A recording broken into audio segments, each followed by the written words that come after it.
우리 사무엘서 강해의 말씀 듣도록 하겠습니다. 권력자 다윗의 추락 이 제목으로 같이 은혜를 나누기를 원합니다.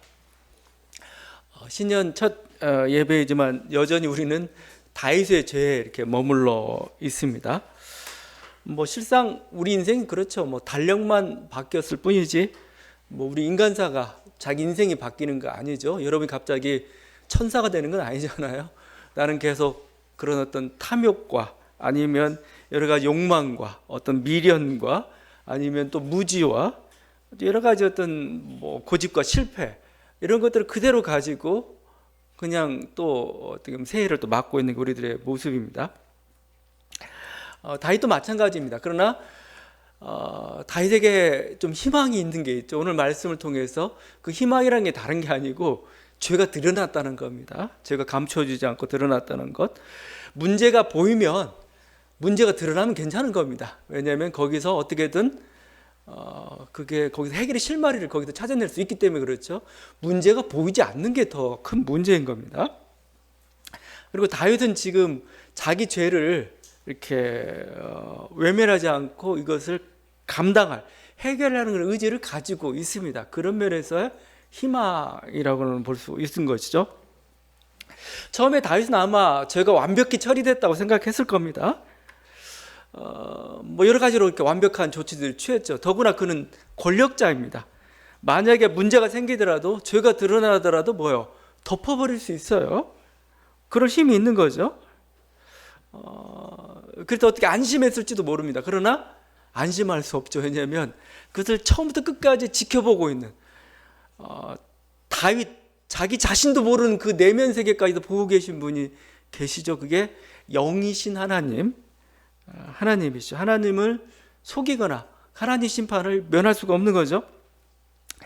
11장 27절 이렇게 하나님은 이미 선언했습니다. 다윗이 행한 그 일이 여호와 보시기에 악하였더라. 그렇죠?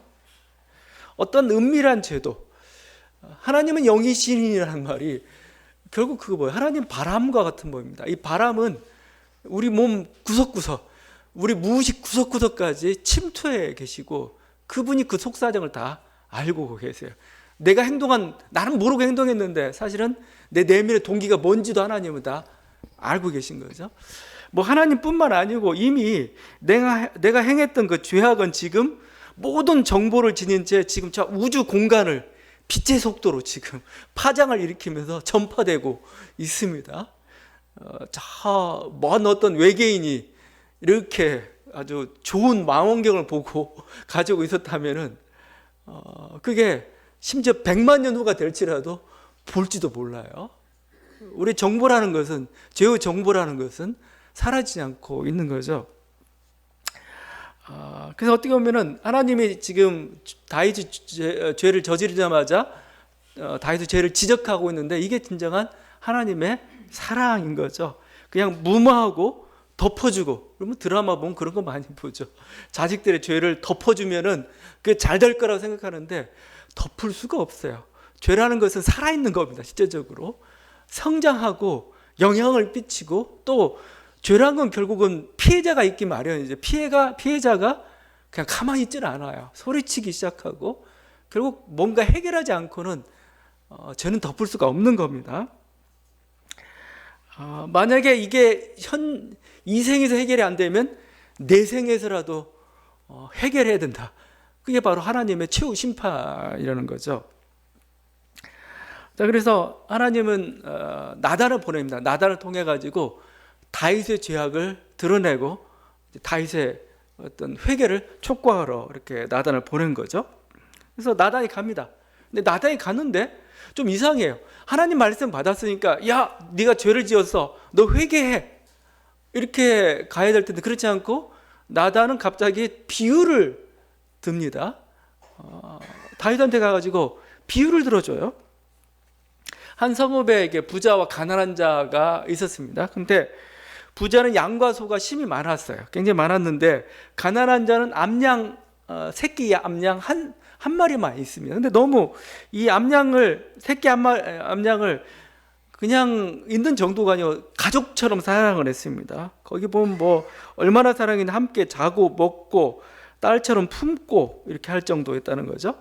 근데 부자에게 손님이 찾아왔습니다. 손님이 왔는데 음식을 대접해야 되는데 자기 거 잡기가 아까운 거예요. 그러니까 뭐예요?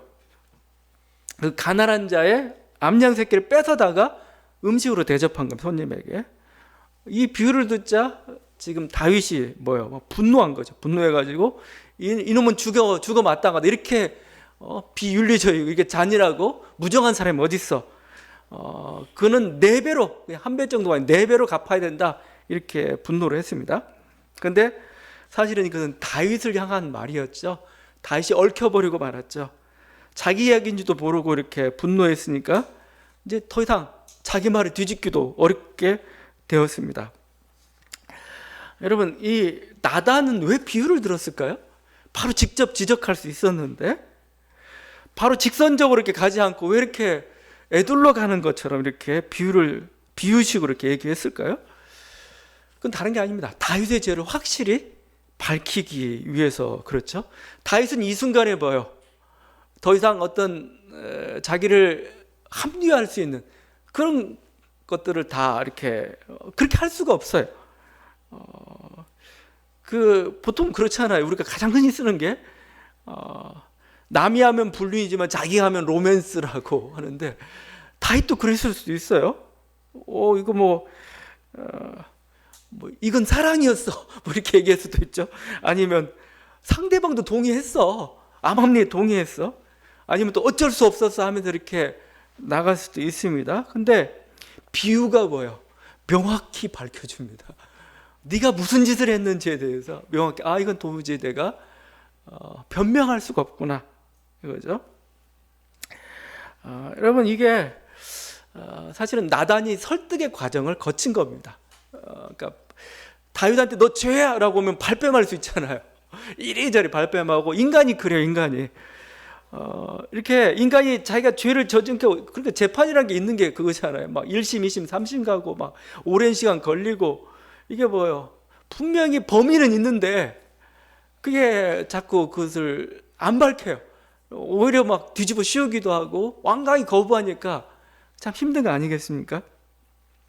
슬픈 현실이지만 인간 사회는 어쩔 수 없습니다. 그러니까 뭐예요? 지금 비유라는 수단을 통해 가지고 지금 뭐예요? 인간의 가지고 있는 다윗이 한 그 악을 그냥 아주 적절하게 명확하게 드러내고 있는 것이죠. 여러분 그래서 어떻게 보면은 이런 진실을 추적하는 것 어떻게 보면은 의인의 삶이라는 것은 악인 만큼 집요해야 됩니다. 제가 보면은 뭐 조그만 아파트 단지건 아니면 어떤 세상 일건 뭔가 이익이 있는 그곳에 이익을 위해서 뭐 우리가 악인이라고 얘기할 수 없겠지만 굉장히 집요하고 굉장히 성실해 사람들은 그만큼 뭐예요? 의인들도 진실을 추구하는 자들도 그만큼 성실해야 됩니다. 그만큼 지혜로워야 됩니다. 그래야 뭐예요? 악을 악으로서 밝혀낼 수가 있는 거고 또 그만큼 또 인내해야 돼요. 그 악인들이 뭐예요?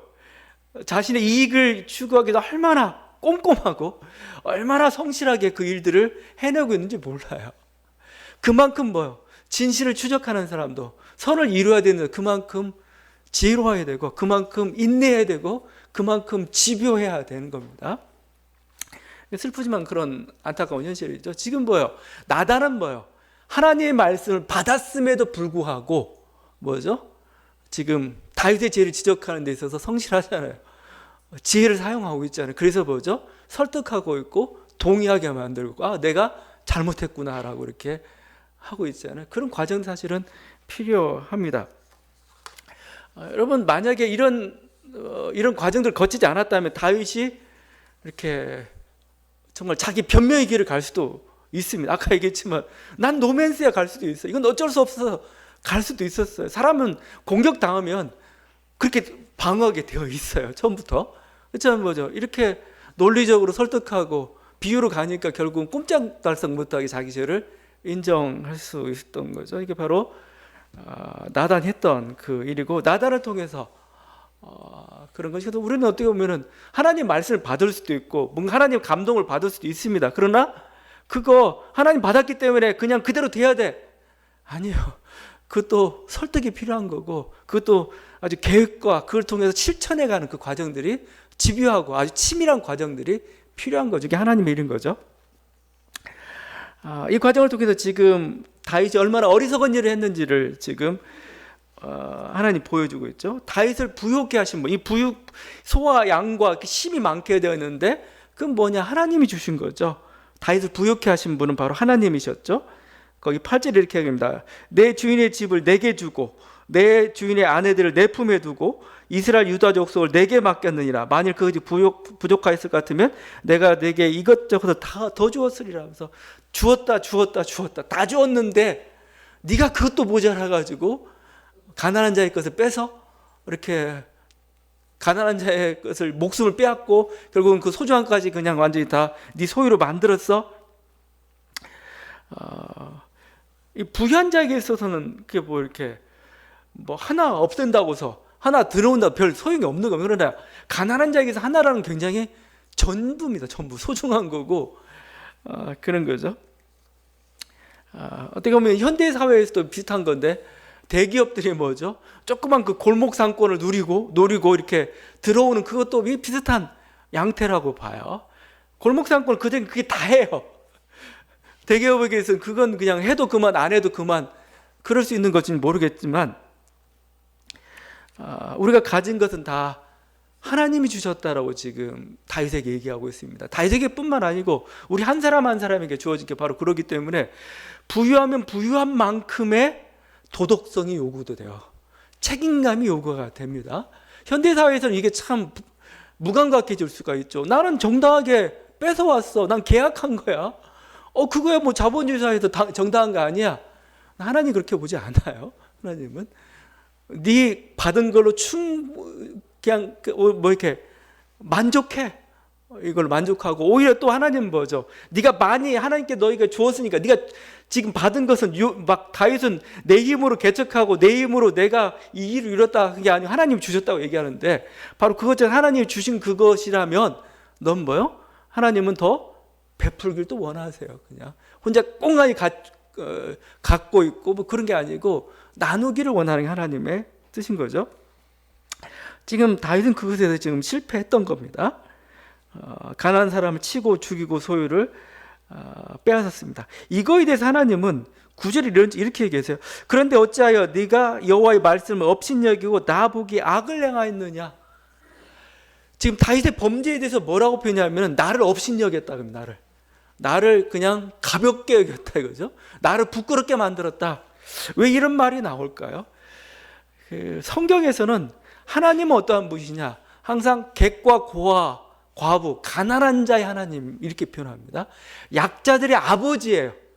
가난한 자들의 아버지고 그게 바로 우리 하나님 여호와 하나님이라고 이렇게 성경은 계속 고백을 하고 있죠.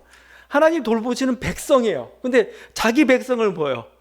이상한 놈이 아주 부유한 자기 좀 힘 있다고 와가지고 뺏어가고 치고 막 그런 겁니다. 그러면 뭐예요? 화가 나는 거죠. 화가. 하나님의 분노죠. 지금 바로 그걸 지적하고 있는 겁니다. 다윗의 행동 그것은 너는 나를 업신여긴 거야. 나를 부끄럽게 만든 거야. 그래요? 죄라는 게 그렇습니다. 죄라는 게. 그냥 나는 누구를 속였다라고 하는데 그렇게 얘기하는데 성경은 일관되게 보면 거의 하나님을 속였다는 말을 같이 쓰고 있습니다. 그래서 지금 우리들이 하고 있는 그 죄가 무엇인지 우리들이 하고 있는 그 행동들이 지금 누구를 욕되게 하고 있는 건지 한번 우리가 좀 봐야 할 것입니다. 그래서 지금 이 가난한 자, 약자 그들을 건드렸다고 해서 그들을 이렇게 지금 힘들게 했다고 해서 빼앗았다고 지금 하나님 화가 나 있고 지금 하나님이 분노하고 있는 그런 거죠. 나를 부끄럽게 했다고 하는 거죠. 그래서 이런 어떤 하나님의 마음을 가지고 있어야 되는 게 교회고 교회의 설교라는 것, 설교에서 정치적 발언을 할 때가 있습니다. 근데 그건 뭐냐? 다른 게 아닙니다. 가난한 자와 약자에 대한 문제입니다. 그들을 불평등하게 취급했을 때, 그들을 외면했을 때, 아니면 어떤 불의한 행동을 통해서 뭔가 피해자가 발생했을 때, 가난한 자와 약자가 피해를 당한 일이 발생했을 때, 그건 뭐예요? 그 설교 제목입니다. 그건 당연히 강대상에서 외쳐야 될 그런 모습은 하나님이 그러셨기 때문에 그런 거죠. 우리들이 그 어떤 정치적 설교나 정치적 발언을 할 때 좀 조심해야 될 게 있어요.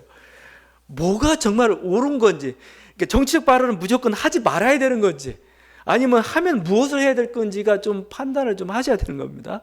하나님께서 어떻게 하셨는가 보면 돼요. 선지자들이 어떻게 했는가를 보면 되는 거고, 교회 속에서 이렇게 성경 속에서 거짓 선지자로서 이렇게 지탄을 받는 세력들이 누구였는지 그 부분 보면 됩니다. 거짓 선지자도 자기도 하나님 말씀을 외친다고 얘기했습니다. 그러나 하나님 니네는 거짓되었다라고 얘기하고 있는 거죠. 실상은 자기 욕심 아니면 자기 어리석은 생각을 의지해서 마치 하나님의 뜻인 양 선포하는 사람들, 이게 거짓된 자들이죠. 거짓 선지자들이죠.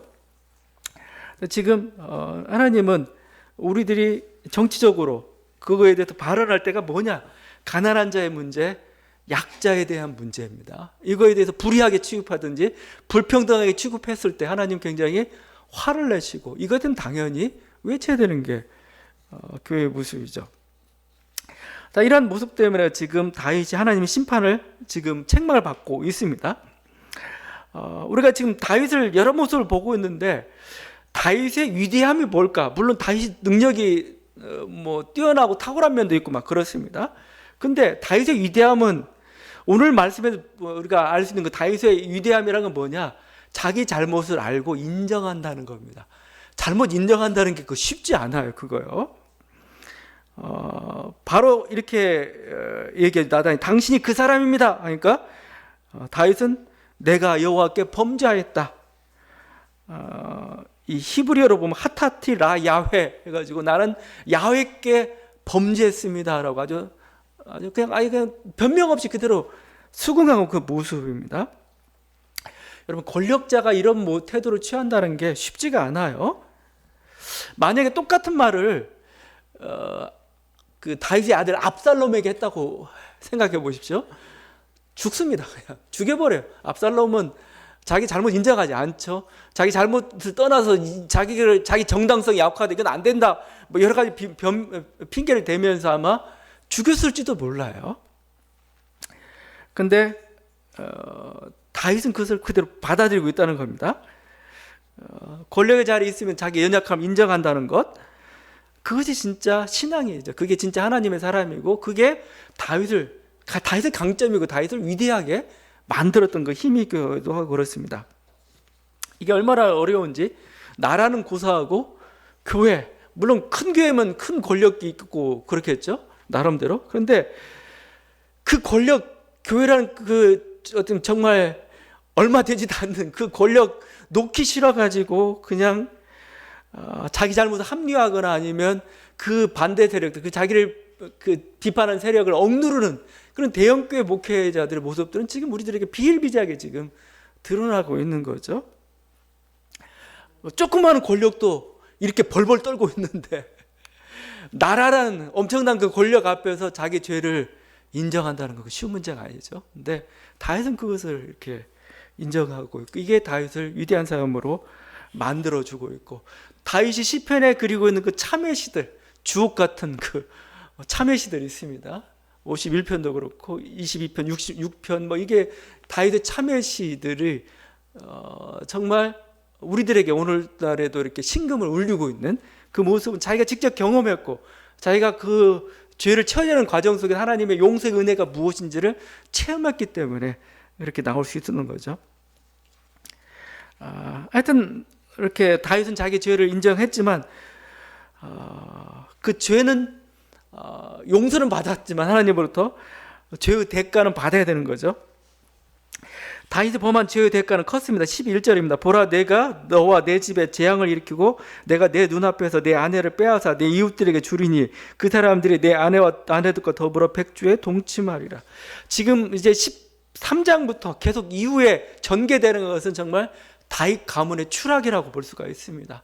아들들끼리 서로 왕자의 난이 일어나고 서로 죽이고 또 망명하고 또 아들이 아버지를 대항해서 싸우고 못할 짓을 행하고 나라를 두 동강 내고 일어났던 이게 하나의 그가 뭔가 이렇게 행한 그 죄에 대한 대가, 벌이었어요. 용서는 받을 수 있겠지만 죄의 대가는 치러야 되는 게 성서속에서 얘기하는 그 이야기입니다. 물론 이 과정 속에서 참 지도자 한 사람이 잘못했는데 백성들이 고생하죠. 나라가 두동강 나면 백성들이 고생하는 거죠. 어쩔 수 없습니다. 이게 공동체입니다. 공동체적 운명이에요. 내가 이 사람이 좋든 싫든 아니 이 사람이 나쁘든 너나 나하고 상관없느냐, 그게 아니에요. 공동체입니다. 특별히 지도자 된 사람이 누구냐에 따라서 우리의 운명이 같이 엮이게 되어 있어요. 이게 역사나 성경이 증언하고 있는 그 모습, 우리는 그걸 그냥 그대로 인정을 해야 되는 거죠. 금년도에 선거도 있고 여러 가지 있고 지도자들도 새로운 지도자도 뽑아야 되고 하는데, 그래서 잘 뽑아야 되는 거고, 그 다음에 뭐예요? 잘 감시해야 돼요. 그건 뭐냐면은 지도자의 죄는 뭐예요? 결국은 뭔가 심판으로 오게 돼. 그게 우리들의 인생을 고통스럽게 만들 때가 있기 때문에 그런 겁니다. 그래서 우리들이 무관심하면은 여러분보다 못한 사람이 여러분을 지배하게 되고, 결국 뭐예요? 여러분을 더 이상한 방향으로 이끌어가게 될 것입니다. 하여튼 다윗의 죄가 지금 이스라엘 전체가 다 고통을 겪는 그런 어떤 결과들을 갖게 되었죠. 죄의 대가였고 거기에 대한 처리를 해야 되는 거죠. 하여튼 기독교에서는 용서라는 게 너무 쉬워요. 너무 쉽게 되는 경향이 있습니다. 거기 보세요. 12절에 다윗이 제가 죄를 범했습니다. 그러니까 13절에 여호와께서 당신의 죄를 사하셨나니, 이거 1초도 못 참고 죄를 범했습니다. 너를 용서했느니라. 뭔가 좀 이렇게 있어야 되는데 너무 쉽게 되고, 이게 사실 우리 신앙의 영화의 여러 가지 모습으로 밀양이나 이런 영화 속에서 나타나기도 하지만 너무 쉬운 용서가 사실은 문제가 되는 거죠. 너무 쉽게 용서를 해요. 엄청난 죄를 저질렀음에도 너무 쉽게 용서가 됩니다. 물론 성경에 용서해 주겠다는 그런 말이 있으니까, 또 다윗도 이렇게 용서를 받는 모습을 통해서 하나님은 그래서 용서를 이렇게 다른 식으로 표현했으면 좋겠어요. 여러분, 그러니까 죄를 지으면 죄의 대가는 치러야 됩니다. 죄의 대가. 그러니까 다윗은 그 죄의 대가를, 용서를 받았지만 죄의 대가를 다 치렀어요. 엄청난 대가였죠. 자기 아들이 죽고 나라가 두동강 나는 엄청난 그 죄의 대가를 치렀죠. 죄의 대가는 치러야 됩니다. 그게 어떤 죄의 결국. 그렇지만 결국은 저는 이렇게 용서라는 게, 그래서 이렇게 표현하고 싶어요. 용서란 결국 뭘까? 하나님이 한 번 더 기회를 더 주는 겁니다. 우리 인생 속에서. 그냥 우리 끝났다가 아니고 다시 한번 해봐야 합니다. 이게 용서입니다. 다시 한번 해봐. 기회 줄게. 다시 한번 해봐. 결국 이 주어진 그 기회를 통해서 자기 실수를 만회하는 과정을 통해서 사실은 용서가 완성이 되는 겁니다. 여러분, 그 과정으로서 좀 용서를 보셔야 되지, 그냥 일방적으로 나는 용서했으니까 하나님 용서했으니 난 끝났어. 아니에요. 죄라는 것은, 자기가 지었던 죄라는 것은 그냥 사라지지 않고 지금 저기서 성장하고 있고 뭔가 열매를 남기고 있는 겁니다. 여러분이 가서 그거 막아야 돼요. 그거 막아야 되고, 그걸 다독여야 돼요. 그 피해자들을 달래야 됩니다. 그리고 피해자로부터 용서를 받아야 되는 거고, 그 과정이 모든 게 다 완성이 돼야 진정한 용서가 이루어지는 거죠. 이게 지금 근데 다윗은 뭐예요? 바로 그것을 받아들이겠다는 그런 받아들이겠다. 그걸 대가를 치르는 그 과정들을 겪었던 것이죠. 다윗은 자신이 범한 거에 대해서 결코 외면하지 않았습니다. 그 한 모습이 나타난 게 바로 그 불륜의 자식의 그 문제죠. 바세바의 불륜의 관계 속에 낳은 아들이 죽게 되었습니다. 근데 다윗은 뭐예요? 여러분 같으면 어떻게 했어요? 그냥 나의 죄악의 열매니까 부끄러워서 어떻게 기도도 못하고 있을지도 모릅니다. 아니면 또 이거 내가 잘못한 건데 차라리 그냥 사라지는 게 좋겠구나, 이렇게 생각할 수 있습니다. 근데 다윗은 그렇지 않았어요. 끌어안았어요. 자기의 불린 자식일만정 자기가 낳은 그 자식이기도 하고, 자식이 무슨 잘못이 있어요, 아기에게? 그러니까 그 생명 살려달라고 마치 정말 자기의 참된 아들처럼 생각하고, 그게 그게 자기 죄의 결과를, 죄의 열매를 받아들이는 겁니다. 끌어안는 거죠. 그리고 얼마나 그렇게 기도했는지 신하들은 뭐 아들이 죽자 얘기도 못할 정도였던 거죠. 그만큼 쇼가 아니었다는 겁니다. 간절함으로 그렇게 기도했어요. 그런데 결국 그 아들이 죽고 말았죠. 근데 또 다윗은 또 이상한 모습이 또 나옵니다. 이상한 모습이라기보다는 다윗의 장점이 바로 여기에 있는 것 같아요. 바로 그 자리에서 그냥 아들이 죽었다는 말을 듣고 툴툴 털고 일어났습니다. 머리에 기름을 바르고 의복을 갈아입고 하나님 전에 들어 경배하고 또 음식을 먹으면서 일상적인 생활로 다 돌아갔습니다. 신하들 의아해하면서 물어봐요. 이거 당신 행동을 우리가 어떻게 이해해야 됩니까? 하니까 이렇게 얘기합니다. 다윗이 아이가 살았을 때 내가 금식하고 온 것은 혹시 여호와께서 나를 불쌍히 여기사 아이를 살려주실는지 누가 알까 생각함이었거니와 지금은 죽었으니 내가 어찌 금식하랴 내가 다시 돌아오게 할 수 있겠느냐. 그렇죠? 매우 현실적입니다. 현실적이에요. 책임지지 않겠다는 게 아니고 책임지기 열심히 노력했는데 기도했는데 죽었어요. 돌이킬 수 없잖아요. 여러분은 또 어떻게 합니까? 내가 이렇게 기도했는데 하나님 안 들어줘. 아니면 아니면 그 어떤 그 모든 건 상실된 거, 내 기도가 응답되지 않는 것 때문에 막 상심에 빠져가지고 아무것도 못한 무기력에 빠지고 막 그러죠.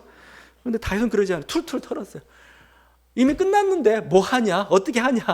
새로운 현실은 우리들에게 지금 다가오고 있고 나는 거기에 다시 충실하겠어. 우리들의 삶의 자세가 이게 좀 필요한 것 같아요. 이게 인간이라는 게 항상 미련이라는 게 항상 남아 있어요. 고집이라는 게 남아 있고 자기 생각이라는 게 남아 있어. 이게 항상 병일 때가 참 많습니다. 그래서 그게 참 문제는 현실을 제대로 못 보게 만들어요. 자꾸 그래서 그냥 현실을 사랑하는 게 아니고 앞에 있는 사람을 사랑하는 게 아니고 그 사람을 사랑하는 자기 자신을 사랑하는 거 마찬가지처럼 마치 생각에 빠져 있는 사람이 참 많아요. 그럴 때 아무런 서로에게 도움도 되지 않습니다. 서로 어떤 변화도 일어나지 않는 거죠. 다윗은 뭐요? 기회가 있을 땐 그 기회를 놓고 계속 기도했고 이제 기회가 완전히 사라지자 뭐죠? 그럼 미련 없이 떨어버리고 뭐죠? 새로운 세계를 새로운 모습을 향해서 받아들이고 또 그걸 향해서 살아가는 거 충실한 모습을 보였던 거죠. 이게 다윗의 장점이라고 저는 생각하고 이게 다윗의 또 강점인 거죠. 자, 이런 과정들을 통해서 결국은 다윗은 뭐죠? 죄를 처리해 가고 있고 다윗은 회복돼 가고 있습니다. 그게 조금씩 오늘 말씀에서 좀 나타나고 있죠. 24절에 보게 되면 이제 우리아의 아내가 아니고 그의 아내가 되었죠. 그리고 둘 사이에서 하나님께서 새로운 아이를 주셨는데 이름이 솔로몬입니다. 솔로몬은 샬롬이라는 뜻을 가지고 있어요. 아마 다윗은 이 아들을 통해서 뭔가 평화가 이 아들이 저주와 싸움, 갈등이 아니고 오히려 평화가 이루어지기를 바라는 그런 마음에서 이름을 지었을 겁니다. 그런데 하나님은 여디디야 여호와께서 사랑하셨다라는 그 이름으로 또 하나님 부르셨다는 거죠. 그러면서 이제 또 새로운 어떤 자식도 주고 또 새로운 승리도 하나님께서 가져주죠. 보면은 그 암몬과의 그 싸움에서 결국 최종 승리를 거두게 되는 모습으로 오늘 26절 이하에 또 말씀이 이렇게 나오고 있습니다. 하여튼 이 모습 속에서 우리도 또 한 가지 좀 배워야 될 것은 뭐냐면은 결국 다윗이 엮어가는 방식입니다. 인생을 어떻게 아니면 이렇게 인생의 어떤 그 실수들을 어떻게 보충하고 새롭게 그걸 계기로 해가지고 선을 이루어 가는가. 우리는 이 모습들을 좀 잘 살펴봤으면 좋겠어요. 우리는 어떻게 보면 잘못된 만남이나 어떤 잘못된 것 같으면 그냥 완전히 그냥 다 도려내보고 싶죠. 그냥 모든 거 다 깨끗이 포기해버리고 싶고 다시 리셋해가지고 그냥 다시 시작하고 싶은 것 같은데 근데 인생이 그렇게 안 되잖아요. 인생은 한 번뿐이고 연필로 썼다가 지울 수 있는 그런 게 아니에요. 그냥 흔적들이 다 남아있어요. 그러니까 나는 그냥 다 때려치우겠어. 그렇게 못한다는 거죠. 어떻게 보면 그래서 이렇게 인생이란 결국 뭘까? 그게 그 신영복 선생이 이렇게 돌아가셨죠. 하여튼 그분의 문장이 대단한데 그분이 자기가 서예를 배우면서 깨달은 것을 이렇게 얘기했던 적이 있습니다. 서예는 조화라고 이렇게 얘기를 했어요. 뭐냐면 글자를 쓰다가 잘못되면은 이 서예의 특성상 고칠 수 없습니다. 우리 같으면 막 찢어버리죠. 그냥 에이. 근데 지금 이제 글을 막 쓰다가 지금 어느 정도 갑자기 많이 썼는데 이게 틀어졌습니다. 잘못 썼습니다. 그러면 어떻게 하냐면 다음 글자를 통해서 그 실수를 보상한다는 겁니다. 보상하려고 한다는 거예요. 한 획을 쓰다가 좀 뉘어지면은 다음 획은 뭐요? 좀 세워서 그 획에 좀 잘못된 것을 좀 보충하려고 이렇게 고친다는 겁니다. 이렇게 잘못된 한 획 한 획이 모여서 온전한 한 이렇게 글자가 된다는 거예요. 글을 쓰다가 한 행이 잘못되면은 다음 행으로 보충하고 한 년이 잘못되면은 다음 년에서 바로잡고 그래서 한 편의 아름다운 글이 만들어진다는 겁니다. 이렇게 이 아름다운 글씨라는 게 부분 다 정확해가지고 아름답진 않다는 겁니다. 오히려 좀 실수가 있죠. 그걸 보충하는 과정 속에 전체적으로 이렇게 아름다워지는 게 자기가 서예를 배우면서 이렇게 보았던 그것이다. 오히려 그게 더 또 정감이 있더라 이런 얘기를 했습니다.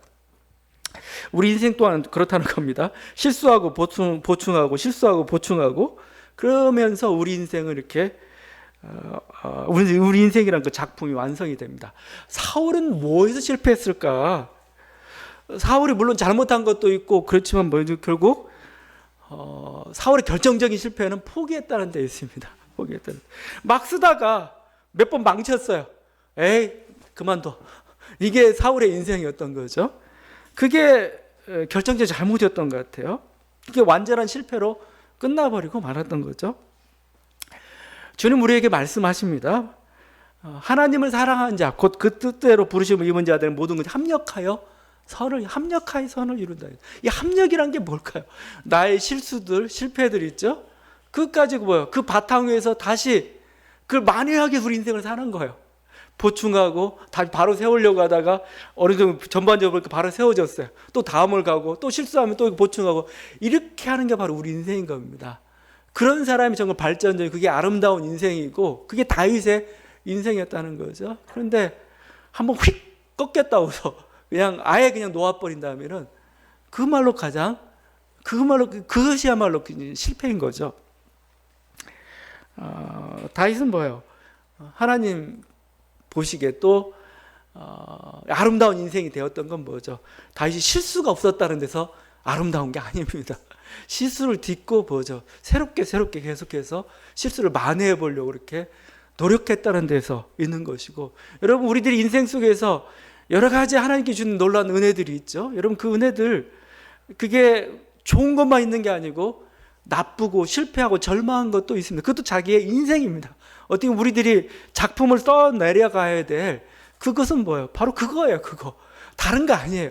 이거 다 포기하고 깨끗하게 하는 순간 우리는 아무것도 못하게 됩니다. 왜냐하면 그런 일이 없기 때문에 그래요.